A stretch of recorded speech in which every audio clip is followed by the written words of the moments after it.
Alright, welcome back to another market review.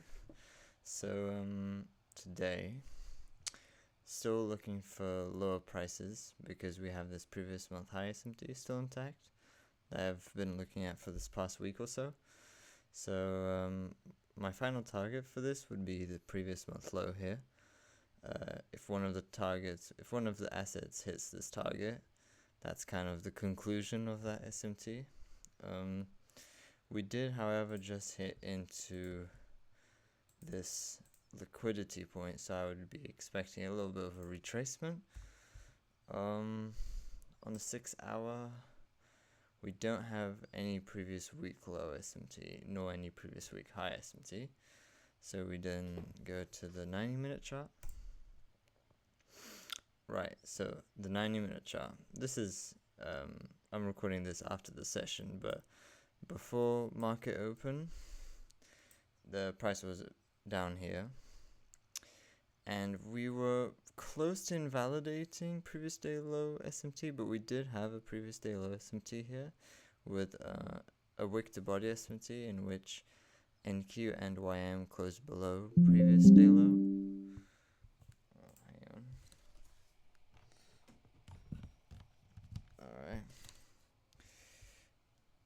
Yeah, so in which both YM and NQ closed below previous day low, but ES did not close below previous day low.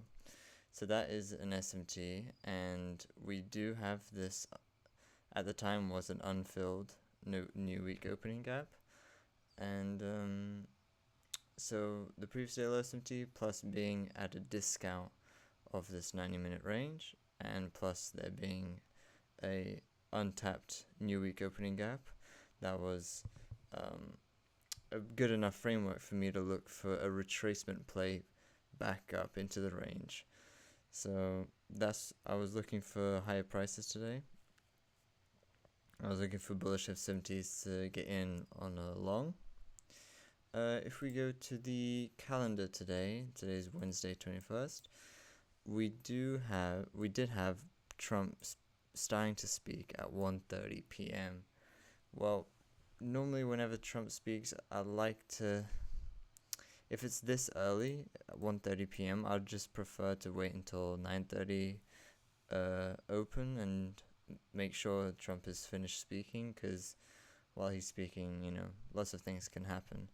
So my plan was to just come in at 9:30 to look for setups.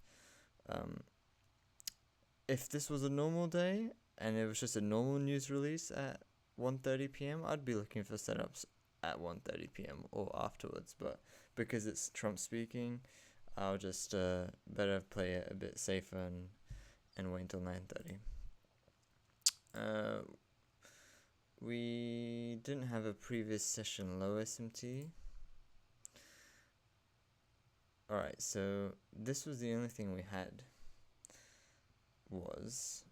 We did have a 5-minute SMT down here and an entry right down here, and it would have been a crazy good trade.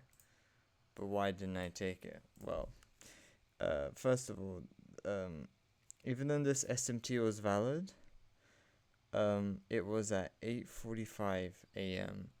and in 10 minutes, if ES closed below this red line, which was ES's previous day low, if ES closed below this red line, it would invalidate the previous day low SMT.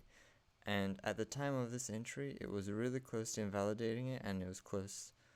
It was close to invalidating it. So it didn't seem too smart to be entering in on a trade. Also, Trump had just gotten on to start his speech at around this time. So I just, even though it was a valid setup, I didn't take it because I just think it wasn't the best choice. Ended up working out really well. But it's fine because the reasons for staying out were valid, and I'm not too upset with it, really. So yeah, no trades today, but already it's giving us kind of like a framework for tomorrow. So tomorrow We can already see we had that previous day low SMT, and now we went to previous day high. Now we have a previous day high SMT with NQ and YM taking out previous day high, but ES didn't reach there. So that is an SMT, and it's already delivering quite bearishly from it. We tapped into this new week opening gap and rejected harshly from it. So I would say that this is a decent kind of like setup for looking for continuation lower. And my final target being this red line, which is the previous month low. Oh, sorry. This is previous month low. Yeah. So this is previous month low, and now we have that previous day high SMT. We're delivering quite bearishly from it, also delivering bearishly from this new week opening gap. So going into tomorrow, I would also probably expect continuation lower to this previous month low. So yeah, that's all for today. See ya.